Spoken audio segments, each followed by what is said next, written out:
We've been studying, if you've been with us since May the 16th, we've been studying the book of James. James being the guy who was the half-brother of Jesus, grew up in his house, did not believe in him until after he died and rose again, then said, oh, what do you know? He really is the Messiah. And James became a Jesus follower. He ended up serving Jesus and spreading the message of hope all the way until he became ultimately the de facto leader pretty much, as far as just the main leader voice in the church of Jerusalem, serving in Jerusalem to the Jewish believers there. James would later write a letter to all the other people who were Jewish believers all over the countries nearby as they began to hear about and believe on Jesus. He wrote letters to them and kind of told them by letter what he told his own people probably in Jerusalem all the time. And thankfully, he wrote that letter not only to help them at the time, but 2,000 years later, it's good instruction for us today. We've been studying it since May 16th, and we are getting near the end because today we are starting James chapter 5. So this is the last chapter of James's letter. Again, we added the chapters and the verses after he wrote the letter so we could find the references within it easier. But what we call James 5 is the last chapter. We're starting it today. And we are going to study the first 11 verses of James 5 today. That's a lot of verses. I'm going to tell you a little secret, since you're getting all the peeks behind the curtain today anyhow, you might as well get some more. This is actually originally scheduled to be 2 sermons. We're going to study basically what would have been 2 weeks of messages. We're putting them together in the first 11 verses and doing them in one Sunday today. That's information you did not need to have, but you also didn't need to see all the other stuff that is off kilter today, right? So, no, but seriously, we're doing it together. But even though these are 2 different topics, the reason we're putting them together is because there's one overarching truth that covers both of them. And we thought it'd be good to bring them together. So by doing so, we're going to meet for 2 hours today and not come next week. No, I'm just kidding. That's not what's happening at all. That's not what's happening. Okay. But anyhow, James 5. And James is going to begin this chapter by talking to rich people. He's going to actually address the rich people who are reading his letter. Now, I want to pause and say this. James has not yet in this letter talked to anybody by socioeconomic class. If you were with us in this series earlier, you might remember that James talked in chapter 3 or 2, I think, about how we should not show favoritism to people based upon their wealth or their lack of wealth. That sometimes people show favoritism to the rich because the rich can do something for them, and they kind of neglect the poor, and that's why things get corrupted, and that's why and Jesus followers should not be that way. So James talked to us about how we treat the rich and the poor, but now he's going to actually address rich people. Now, there was a lot of rich people around. Most of the cities where these churches were being started across the area were built in Mediterranean areas by the sea or by rivers, because even today, most places are built where there's water sources. And so there's a lot of merchants and commerce people who gotten very wealthy. There's a lot of landowners who perhaps owned property on the outskirts of the cities, and they were a very agrarian culture, and so they were wealthy. And so James is writing to the people who are poor and some who are rich, and now he's going to address the rich people for a minute in the beginning of James chapter 5. Let's begin together with verse 1. He says, "Look here, you rich people, weep and groan with anguish because of all the terrible troubles ahead of you." That sounds real encouraging, like what in the world? And James is beginning this section by kind of saying, woe to the rich people. Now, I want to pause again, I pause a lot, and say, that's a new phrase. I keep catching, when you're a communicator, you find yourself saying phrases over and over again that are your tics.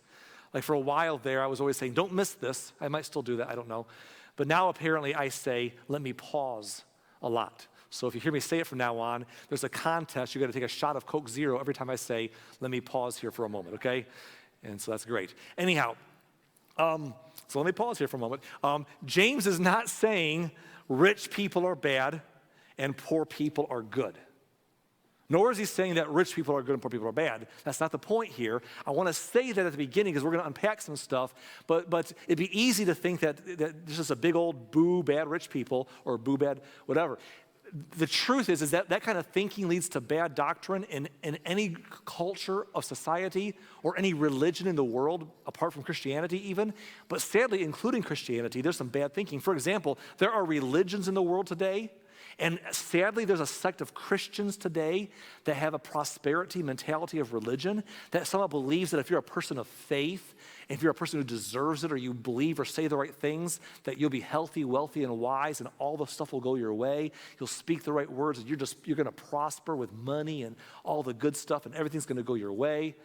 Speak the word, believe it, claim it, name it, all that kind of stuff. This prosperity mentality in religion that is also got a part of Christianity. It's not Christian, but people who practice Christianity, sometimes some of them believe that. Like somehow you're favored if you're wealthy, or if you do the right things, you'll get rich. Therefore, by default, those who aren't rich, those who are poor, must have done something wrong, or they don't have enough faith. And that's just not biblical. That's just not a biblical worldview. That's not what Jesus taught at all. Jesus left riches to become poor, to serve us. In fact, to read the Bible stories, a lot of people suffered greatly in Christianity. They were great people. John the Baptist got his head cut off in prison. I mean, he wasn't exactly living in a mansion in Malibu. So don't think that it's a biblical doctrine that if you have enough faith or you're good enough, God will bless you with riches. That's just not a narrative that Jesus taught. It's a bad doctrine. There's also the doctrine the other way, that all the rich people are bad. We should eat the rich, and that poor's a virtue because the bad people, and that's not true either. You can be a good poor or a bad poor. You can be a good rich person or a bad rich person. But it's interesting. This is what's interesting.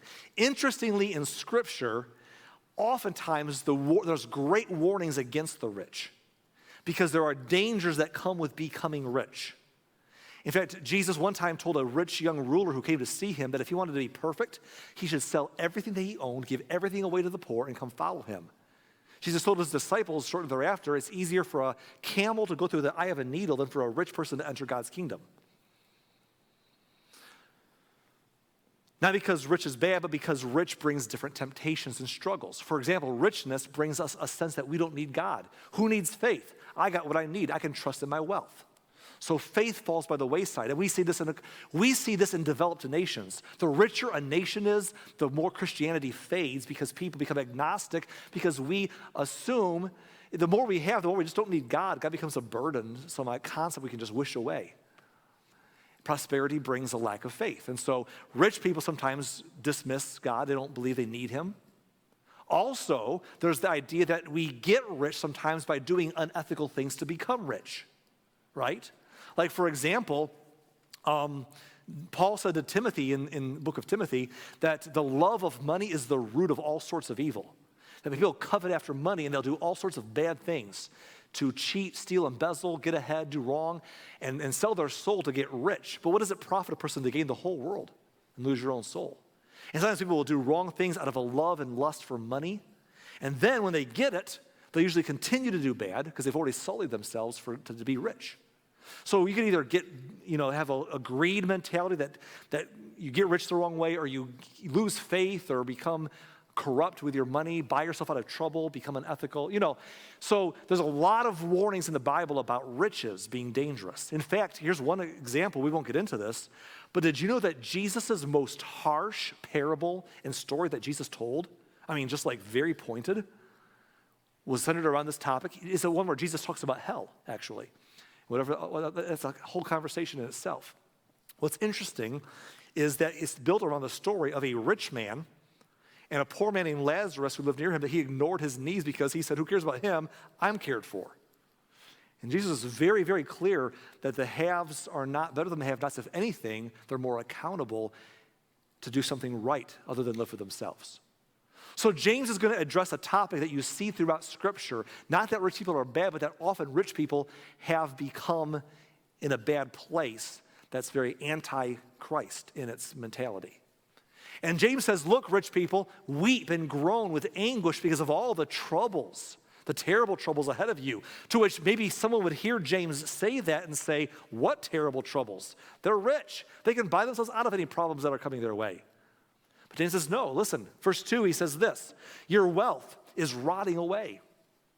and your fine clothes are moth-eaten rags. Again, they might say, James, are you crazy? My wealth is not rotting away. I just got on my iPhone, checked my accounts. I'm doing pretty good right now. And my clothes are looking pretty good, and if they do get bad, I can buy some more with all that money. What do you mean my wealth is rotting away? My clothes are moth-eaten rags. And James explains further, verse 3. He says, your gold and silver, they're corroded. This very wealth you are counting on will eat away your flesh like fire.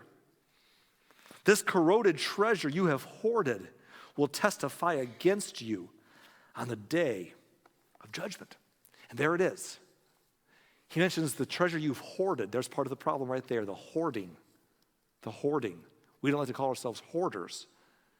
We would call ourselves savers and planners perhaps. But James says, watch out. And then he says this, it'll testify against you on the day of judgment. And that's what he's been pointing to this whole time. And when we think of the day of judgment, as humans, we think of a future time because we are three-dimensional creatures. So as three-dimensional creatures, we think in linear terms. Time is coming, and one day it'll over, and then I'll face judgment, or I'll answer to God. But God is outside of our time. We can understand the dimension of time and how it's just different than we can understand. We can't understand eternity and existing. It's just beyond our ability to live and comprehend. We can try to think through it, but it's beyond us. And God, who is eternal, who stands outside of time, says, yes, in your terms of linear time, there's a day of judgment coming.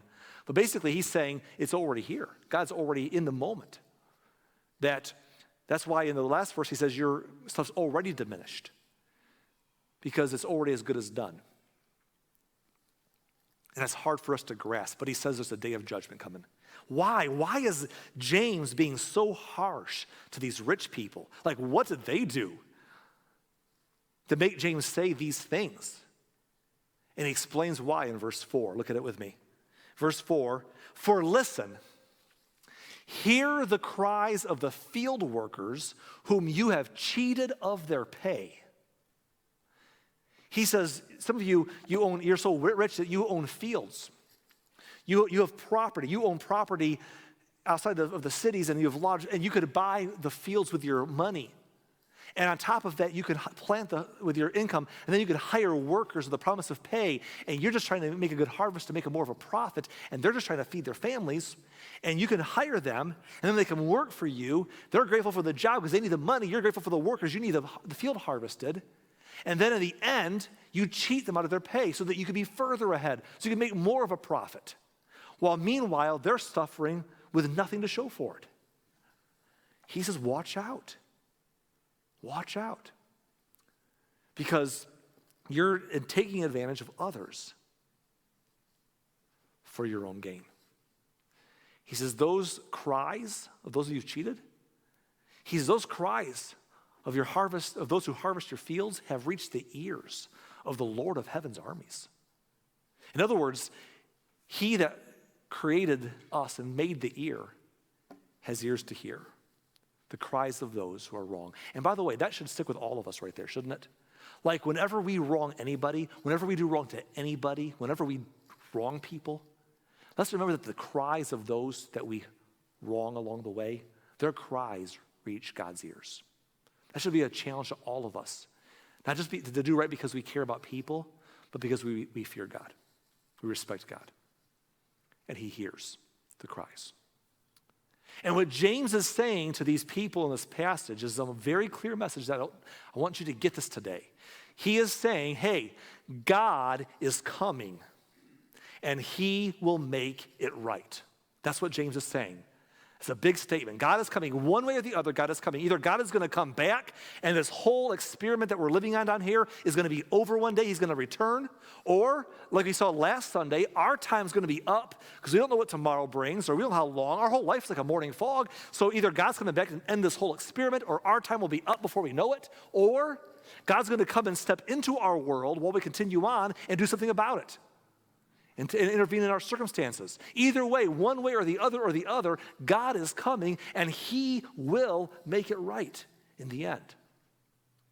And that's a statement that James is driving home, and I want you to remember it, so I'm going to ask you to repeat it with me a few times today. Can we say it together? Ready? God is coming, and he will make it right. If you can say it at home with us, even on your couch or wherever, that'd be great. Let's all do it one more time. Ready? God is coming, and he will make it right. Now, some of us could sit back and say, perhaps some of James's audience even would say, oh, good. He was tearing up the rich people. I thought he was talking about me, but I don't have fields. I don't have anybody that I'm cheating out of their money. This isn't talking to me. I'm okay. Whew, I'm off the hook. Because isn't that what we do? We always feel like the problem with bad people, greedy people, wrong people is somebody else.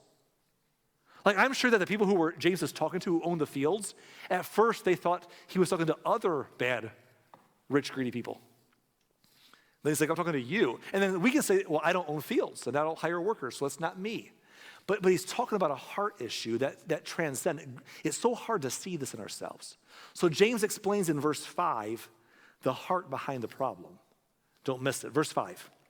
He says, you have spent your years on earth in luxury, satisfying your every desire. He says, here's what you've done. You've decided that your years on this earth, remember, we're not supposed to love the world or the things that are in the world. The world's passing away. We should be setting our affections on things above. But he says, you spent your years on earth in luxury. Or we wouldn't call it that. Most of us say, I don't want to be rich. I just want to be more comfortable. I just want to be a little more comfortable than I currently am. So that's what I'm looking for. We spend our years in luxury and comfort, satisfying our every desire. Just whatever I desire something, I should have it. And here's the thing. We don't see the heart he's talking to. This is us. And I remind us of this often, but we as Americans today, we're like, I don't care what our different economic brackets are in this room, we are the top couple percentage of the world's population when it comes to wealth. We do know that, right? Like everyone hates the 1%ers in America. Like we're all basically pretty much 1%ers or close to it in the world's 8 billion population. We don't think about that because we just we live amongst other people who are well off, and so we compare ourselves to them, and we kind of keep our eyes away from the needs of others. We stay away from the people in the cities, or keep our eyes away from the world in large. We always figure if someone's poor, they must have had it coming, or it's their fault, or they shouldn't have, And so it just to appease our sense that we should be ahead further, and that's nothing else is our problem. So we spend our years on earth in luxury and in comfort, and satisfy our every desire, and just kind of push that stuff away. And that's the problem, is that we think, well, yeah, but in fact, we even get mad sometimes when someone tells us that's what we're doing. We're like, I'm not doing that. Back off, man. Just trying to get to my stuff. Yeah, that's a good indication something's wrong right there. Because we have so much, and we don't want to think about it. We get mad, we get offensive, because it's not our fault. Hey, if I'm blessed, it's because I either earned it or I'm just favored, If you're not, that's not, if someone else is poor, they shouldn't have been born peasants, I guess. I don't know. That's their fault or something. So we just think of somebody else in a different term. But James is saying, I'm talking to you. And he says, you fattened yourselves for the day of slaughter. Now, when you see that term, fatten yourselves for the day of slaughter, it's a term that we use for raising animals to eat later on, right? Like the fatted calf. Why is it fatted? We know why the fatted calf is fatted, because later on it's going to be dinner.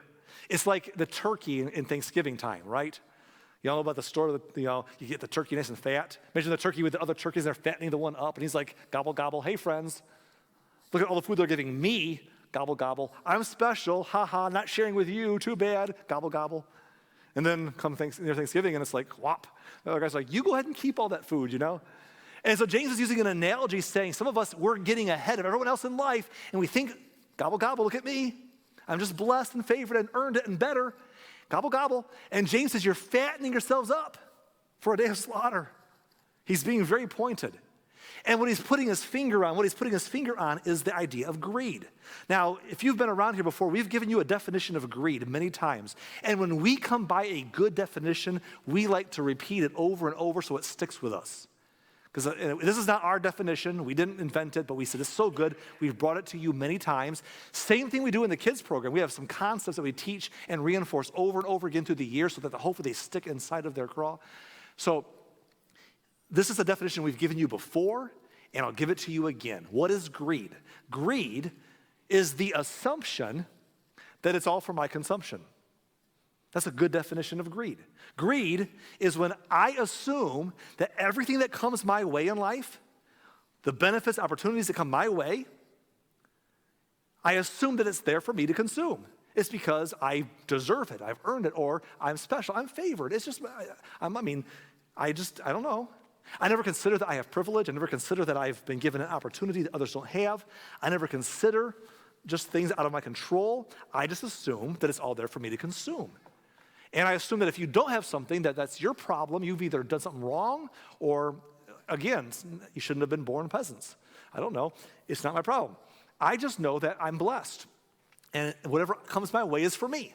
If God brings it my way, it couldn't possibly be for me to be leveraged for others. It's got to be for me. And it's so dangerous. Because when we live this way, as we saw in the first few verses, we will take advantage of people. We will, like the workers in the fields earlier, what do? They let somebody else do all the hard work. And then they sat back and reaped the benefits of the gains in the field. So easy to sit back and say, I'm going to take advantage of other people to make my life better. And say that they're not my problem. Because I'm greedy. I'm not greedy. Greed is hard to see in ourselves. Greed is hard to see in us. In fact, we probably, sometimes when we're greedy, we would think of someone else as being greedy. But greed's hard to see in ourselves. But when we serve ourselves instead of others, and we take actually advantage of others to get ahead ourselves, that's greed. And I'm going to tell you how you know you're getting, it's hard to see greed. It's hard to see that in the mirror. So let me give you a way of knowing that you might be struggling with greed. Here's a way. If when people talk about greed or generosity, you get angry or defensive or grumbly or dismissive or uncomfortable, that's a good indication that something's being poked at. That's a good indication something's wrong. That rubs you, makes you mad. People can say, I don't believe I heard that. People are just after. Hey, there's something going on there. Listen to that warning sign. Because greed is the assumption that the things that come my way in life are for my benefit. And if someone else gets hurt along the way, well, I can't own that. Don't make me feel bad about that. I'm just doing what's best for me. Greed. The assumption that's all for my consumption. Jesus did the opposite. He served and gave of himself sacrificially for other people. And James says in verse 6, you've condemned and killed innocent people. Not perfect people. No one's perfect. But innocent people. People who were just trying to do their own right thing, and then you took advantage of them, and you have condemned and killed. Maybe not physically killed them, but you've killed their opportunities, killed their dreams, killed their life, killed their opportunities, killed their spirit. You've killed people, and they don't resist you, because what can they do anyhow? They have no recourse. So you do what you're going to do, and they're going to live with the consequences. Because you're rich. You have the courts in your favor. You got the money. You could bribe the judges. You got everything else. You got nothing going on, so they suffer as innocent people. And James is reminding us that God is coming, and he will make it right. Let's say it together again. Ready? God is coming, and he will make it right. Usually my 10:45 service is so much more lively than my 9 o'clock service. I'm serious. Like 9 o'clock is like a dead service. No one laughs at anything funny. No one they just sit there like they're half dead at 9 o'clock in the morning. And I look forward to 10:45 because you're all awake and vibrant. But you all stink today at saying this after me, okay? So I'm going to ask you people online to be really loud at your house so maybe we can hear you as well. We're going to do this a few times this morning, so let's try it again. Ready? God is coming, and he will make it right. That was awesome. Thank you. Now, James is going to shift his focus from talking about the rich people. Now he's going to talk to the people to the greedy people here. He's going to shift his focus and talk to the people who are on the other end of the stick. The people who get the raw end of the deal, or the people who just got the short stick of life. They're poor, or they're just suffering, or they're physically ill. They just got the short end of the stick in life. And James says, I talk to the greedy and the powerful. I'm talking to the people who are just struggling. Maybe that's you today. Maybe you're struggling, and you're just struggling to make it and get through with your problems that you're facing and the oppression and those who've oppressed you. James is going to speak to that crowd starting with verse 7. Ready? He says, dear brothers and sisters. Let me pause. There I go. Coke Zero. Let me pause. Dear brothers and sisters, that's his way And 3 times in the next few verses, James uses the phrase, dear brothers and sisters. Now, when he's talking to the greedy, rich, powerful, he's like, straighten up, woe unto you. When he's talking to the suffering crowd, he's like, hey, dear brothers and sisters. Notice the tone has changed. Dear brothers and sisters, he says, be patient. Don't you hate when someone tells you to be patient? That's like the worst thing for someone to say in the world. Be patient. Oh, you be patient, you know? What in the world? Like they say never pray for patience. Like, God, give me patience. And then he's like teaching you, I'm sorry I asked, you know? It's like, that's the worst thing. Like, here's how we pray. Lord, give me patience and do it right now, you know? Because I'm waiting, snap, snap. And so, but James is like, guys, dear brothers and sisters, listen, be patient as you wait for the Lord's return. Again, the Lord's return referring to the idea that he's coming back and it's all going to be over one day. That could be at any time. Or maybe your time will be up because what is your life? It's a vapor.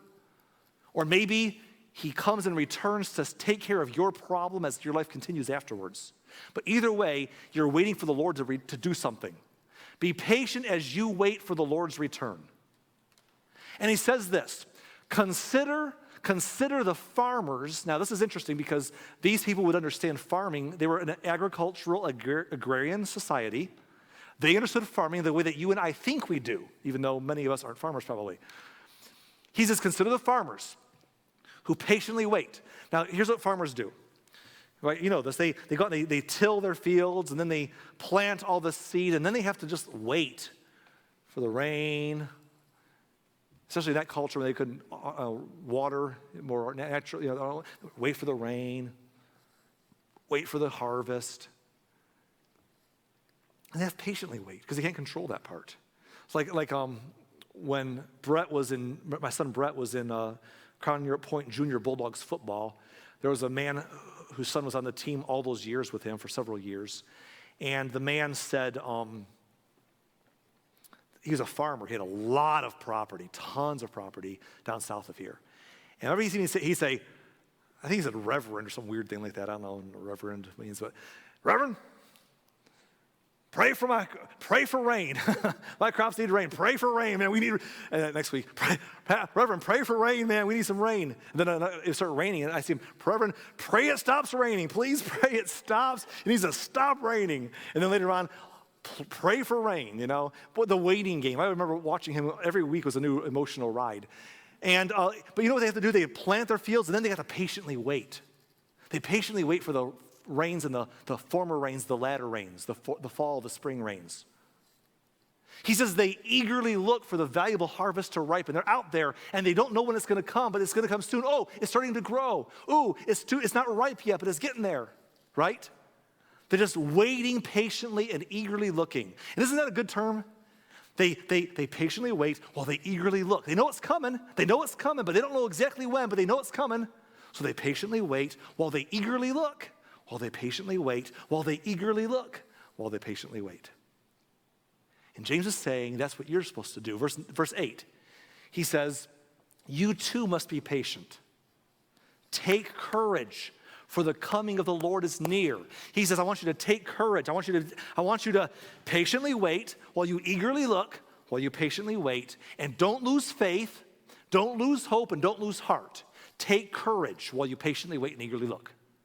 Because like the harvest shows up in time, the coming of the Lord is near. God's going to step in one way or the other. Either it's all said and done finally, or your time is up, or he's going to intervene in your circumstance. Whatever it is, the coming of the Lord is near. Take courage. Don't lose faith. Don't lose hope. Don't lose heart. Eagerly wait. Look. Patiently wait.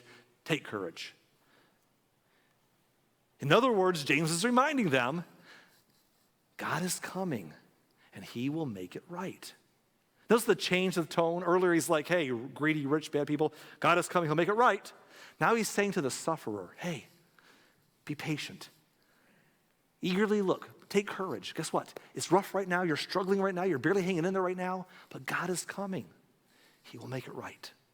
Isn't that helpful? Maybe some of you today, whatever you're facing in life, you need to believe that God is not oblivious to your circumstances, that he's not unaware, that in some way he's going to come through. He's coming, he'll make it right. That's hope. That's corrective to one crowd, but it's comforting to another. But even as he comforts this crowd who has the short end of the stick, he asks to correct them also. Because sometimes, even though we're the sufferers, we get turned sideways and we become wrong. So he corrects them in the next verse. In verse number 9, he says this: don't grumble about each other, brothers and sisters, or you will be judged. In other words, he says this: look, I know that you got the short end of the stick in life. You got the raw end of the deal. You're suffering, you're doing without. But don't you let it cause you to grumble. Don't let it corrupt you. Because that's what happens. If we're not careful, we'll see the people who take advantage of us and we'll become, they took advantage of me, and we'll get turned. We'll get corrupted. We'll become toxic inside, right? We'll become, if you remember earlier in James and earlier in the letter, he talks about two terms over and over again: selfish ambition and bitter jealousy. And with a rich, powerful crowd, you see selfish ambition. I'm going to get ahead at someone else's expense. But then with the poor crowd, you see the bitter jealousy. And he says, don't let bitterness become toxic in you and wreck you. Because eventually, if you get that inside of you, you'll begin to use your words and you'll begin to grumble. And you'll begin to try to tear others down to make them pay. You'll begin to try to pull someone down to your station in life because they don't deserve it. You'll begin to grumble and try to hurt people with your words. And then, if you're not careful, eventually your actions will follow. And you'll get your pitchforks and your torches, and you'll do some bad stuff. It comes from a bad heart that spills out of your mouth and into your life and then your actions. He says, don't let that happen to you. Don't grumble about each other, brothers and sisters, or he says, or you'll be judged. I know that we said that the people who are powerful and rich and take advantage of others will be judged. And God's going to be there to help you who are struggling. But if you get turned in this, you become a toxic person, you'll end up getting corrected in the end for that. He says, look, the judge is standing at the door. He says, God is not far away. He's right here. He's watching. Be careful. But then he's going to, in other words, what he's saying to them is, hey, if you're grumbling, if you're letting your heart get toxic because of the wrongs of others, he says, be careful, because God is coming, and he'll make it right. You see the theme? Let's say it together. Ready? God is coming, and he will make it right. So don't get grumpy, don't get bitter, don't get turned. Don't get toxic, don't get vengeful. Let God be God. Now he's going to go back to comforting them again. He's going to comfort the sufferer. Here's what he says in verse 10.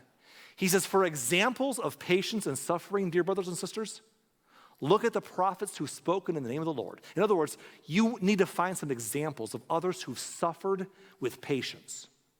And haven't we all known people? Sometimes there are people in our own lives, people we know personally, and we've watched them suffer, and they did so in a patient and wholesome way, and we were impressed. James says, look at those people you know who exhibited patience in the midst of suffering. And if it's not someone you know, look at those you know about, you've heard about, you've read about them in history books or in your scriptures in this case, the prophets, people in your biblical history or your personal history or your nation's history or whatever kind of history. People you've heard of or people that you know who have been examples of being patient in the midst of suffering. If you are suffering, look to those people to give you hope and give you courage. And he's trying to give us an example. In fact, in verse 11, he says this. Verse 11, he says, we give great honor. We give great honor to those who endure under suffering. Don't we do that, by the way? We do, don't we? We give great honor to those who endure under suffering. Like, let's be honest. We don't give great honor to those who were born with a silver spoon in their mouth. We might be nice to them because we're afraid of them or because we want something from them, but we don't respect that. We probably envy them. No one who has it easy peasy impresses us. But when we see people suffer and endure under suffering, we honor them. We respect them. And James is saying, look, some of that is you. Look to those people that you respect and realize that you can do the same. Now here's the funny part. We can say that, but I've been around long enough to know a lot of people, we are really good at thinking, yeah, but you'll understand, Arla, no one has it as bad as me. There are just, people like that, and whatever's going on in life, they have the worst case of it. If you talk about accomplishments, they've accomplished more. You talk about exciting experiences, they're like, with that old SNL skit, Penelope, or whatever, they've experienced worse. I mean, they've done it all. They're the crowd that if you go through something bad, they've gone through something worse. You tell your story, oh, that ain't nothing. Oh, so sorry for my nothing story. Oh, great one. Please tell us how great your life is. or how horrible it is. I'm sorry for my little problems here, because they always have it worse. So they feel like, they would hear James say this and say, those who endured under suffering, no one suffered like me. My problems are the worst. Like, if you're that kind of person, I'm kind of poking at you if that's you, because stop, okay? I've known some pretty narcissistic people in my life who think it's all about them, and other people's problems are not theirs, so they don't feel like a big deal, but their problems are the biggest deal in the world. So don't be that person. But just in case someone's that person, James is going to give the ultimate example of suffering. He says, for instance, you know about Job, a man of great endurance. Now, if you know the story of Job, like if anyone says, I've suffered like Job, they got a problem there. No, like Job has like the worst story. Like he's the ultimate, man. Like Job, if you don't know the story of Job, you should read it. It's in the Old Testament. It's one of the oldest books written in the scriptures. Job is the story, ancient story, of a man who was very rich. Maybe he was born rich and kept it, didn't lose it all. Or maybe he became rich through enterprise. I don't know. But Job was wealthy.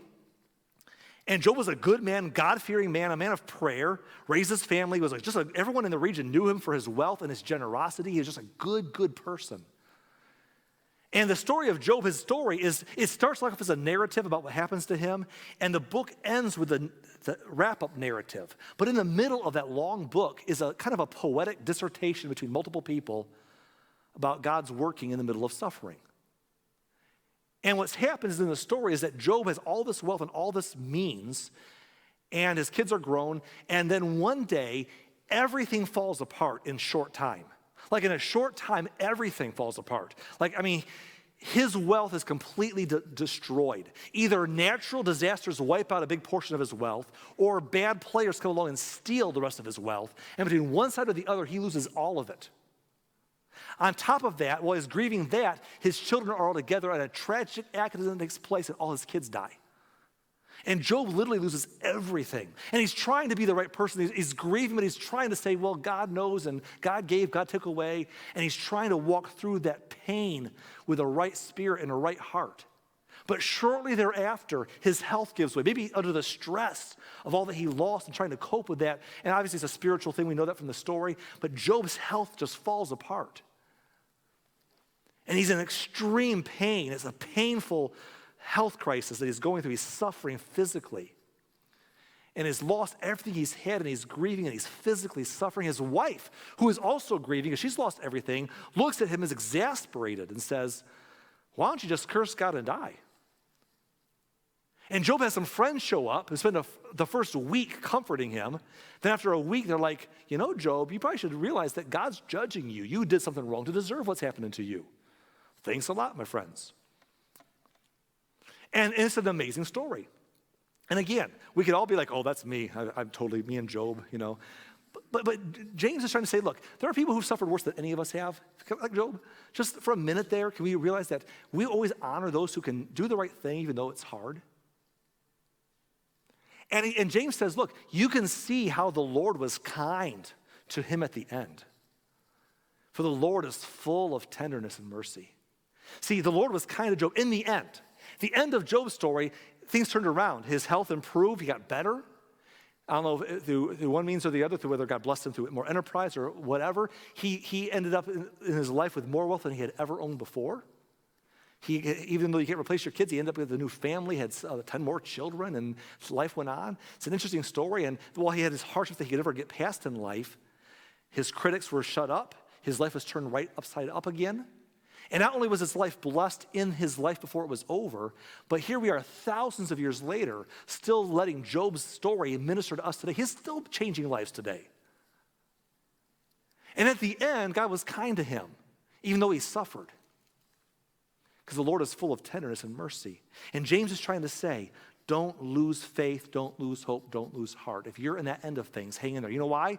Because guess what our big statement is today? God is coming, and he will make it right. Can you say it with me again? Ready? God is coming, and he will make it right. So good. And what we saw in these verses is that applies in several ways. To the greedy, self-serving crowd who takes advantage of other people, God is coming, he'll make it right. To the person who's struggling under the bad deal of life and struggling and they can't, and they're just not making it, and life's not fair, God is coming. He'll make it right.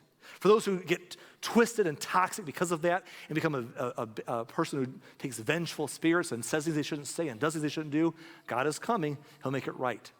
And for those who are looking for others for inspiration and example, we can see in the lives of other people who we've admired that God is coming and he will make it right. That's the lesson. I thought of this when I was preparing the message. In my life growing up, my mom was able to stay home and take care of us kids. My poor mom, she had like 5 kids. 3 of us were born within, I was still 2 in my third, I was the oldest of 5. My 2 sisters were born, I was still 2, almost 3 when the third one was born. And I wasn't potty trained yet because I'm a slow learner. So my mom was washing out cloth diapers in the tub. Have you ever washed out cloth diapers? Some of you are nodding your heads as you know.